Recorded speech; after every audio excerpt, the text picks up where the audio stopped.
Magandang araw mga bossing. May sinubukan tayong unit pero hindi ko na kinuhanan. Ito na yung pangalawang unit. I-upload ko sa YouTube mga bossing. Ito kay Sir Gerson Cortez, manlapat pistol rifle. Tapos yung kay Sir Vic. Ito yung kay Sir Vic, folding SS.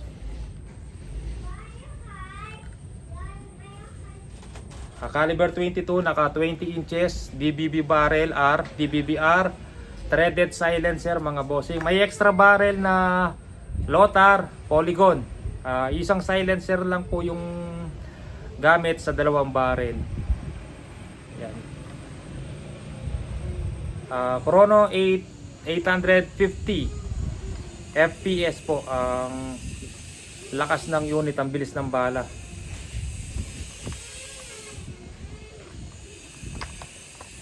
DBB naka carbon fiber sleeve yung barrel. CF tank 0.37 liters. 19 output, input 3000. Stainless receiver, regulated. Folding, bisagra, stainless.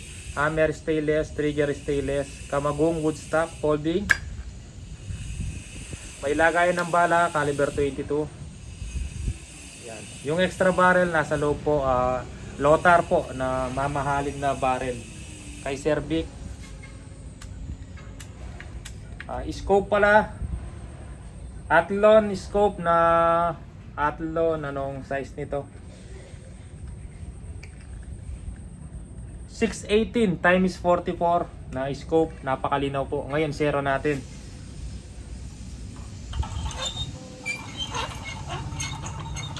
Check muna natin yung groupings, di ko pa natry. Natry ko to yung barrel na 177. Pinakita ko na kay Sir Vic. Sinend ko sa kanya yung video. Pero itong DBB hindi pa namin na susubukan. Hindi ko pa alam kung okay tumama. Pag hindi maganda tumama, i-tune natin.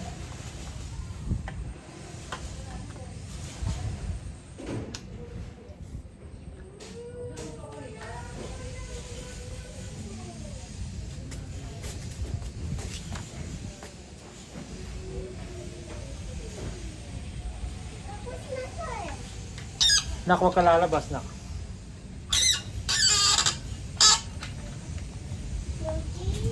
Yes, ano? May Yakult pa dyan, hindi malamig. Nandun sa lagayan ng pinggan. Napakalinaw ng scope, side focus. Pag malabo, ilagay mo kung ilan meters yung target mo. 15 meters, lagay mo sa 15. Pag sinipat mo yan ng 30 meters to 50 meters, malabo yan. Lagay mo sa 50.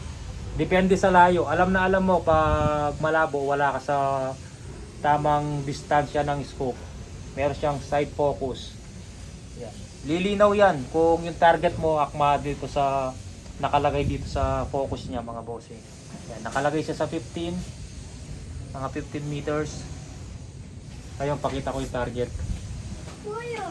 Bibili na lang kita, nak.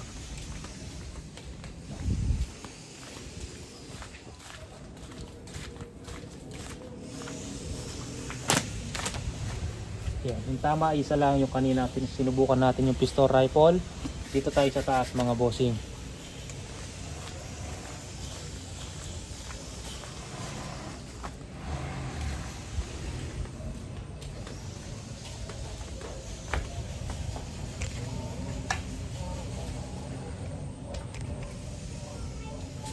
Astro tayo, try natin sa Astro.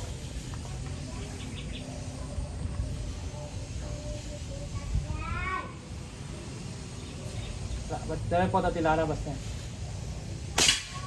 Lakas, sumisipa mga bossing. May silencer na pero ang lakas pa rin. Yun, dun pa rin. Hindi nagbago tama.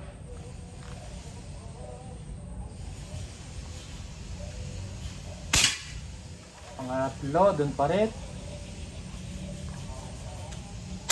Pangapat, dun pa rin. Lakas ng impact dun sa target natin, no. Yun, dun pa rin. Consistent ang tama niyan. Output, puro 1.9.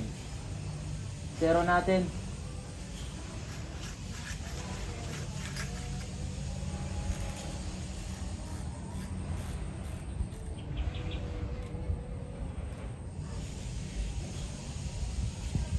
Ngayon try natin sa meteor bago natin check yung ano, kung alin mas magandang tumama. Itabi lang natin ng konti.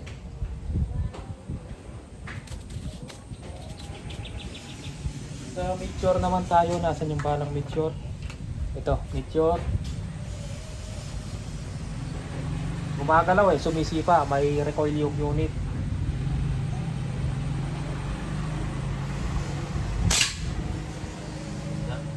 Oh, magugulat kapatid ko, malakas daw. 850 pa lang yan, 850. Tamang ano lang. Pangit sa ano, meteor, umiwalay na mga bossing.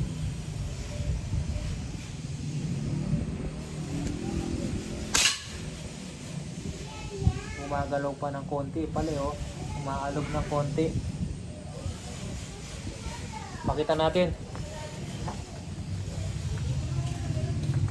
Pang Astro pero gumagalaw pa yung unit.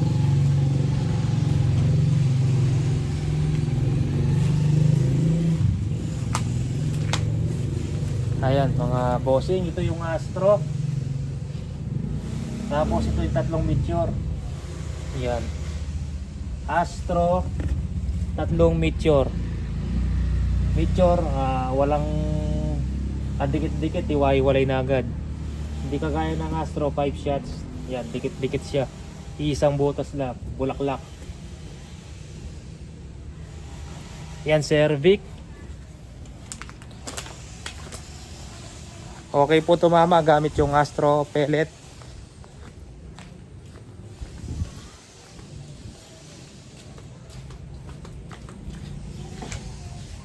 Ngayon dahil gumagalaw yung unit, try kong hindi maigpit, yung nakapatong lang.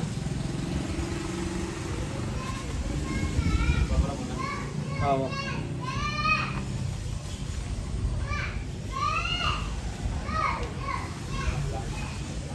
Try natin, papatong lang natin sa pulso na to mga bossing. Gawa tayong bago. Lakas, sumisipa.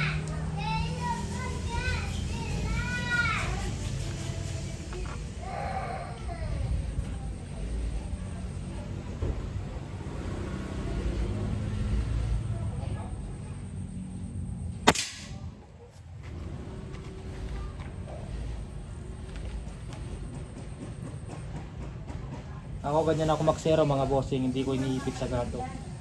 Nakapatong lang na ganyan para maisero ko sa pulso ng kamay ko. Medyo malapit yung scope sa akin eh. Si Cervic kasi gusto mas malapit, maliit lang to. Bali pinaliit ng 1 inch yung dito niya. Kasi kung yung standard size mga hanggang dito yan.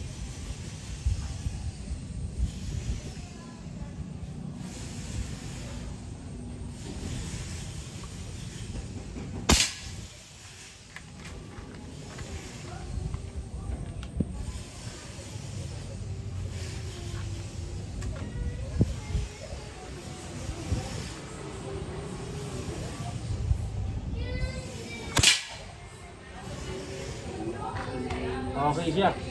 Okay tumama sa Astro mga bossing. Dikit-dikit lang oh.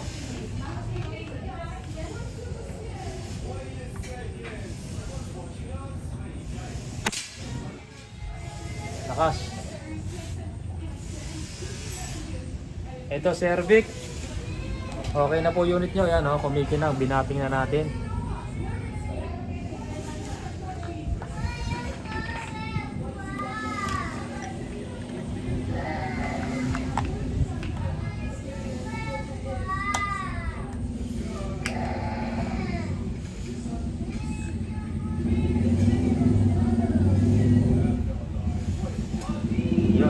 Pwede na pang ano, pang taga mga idol.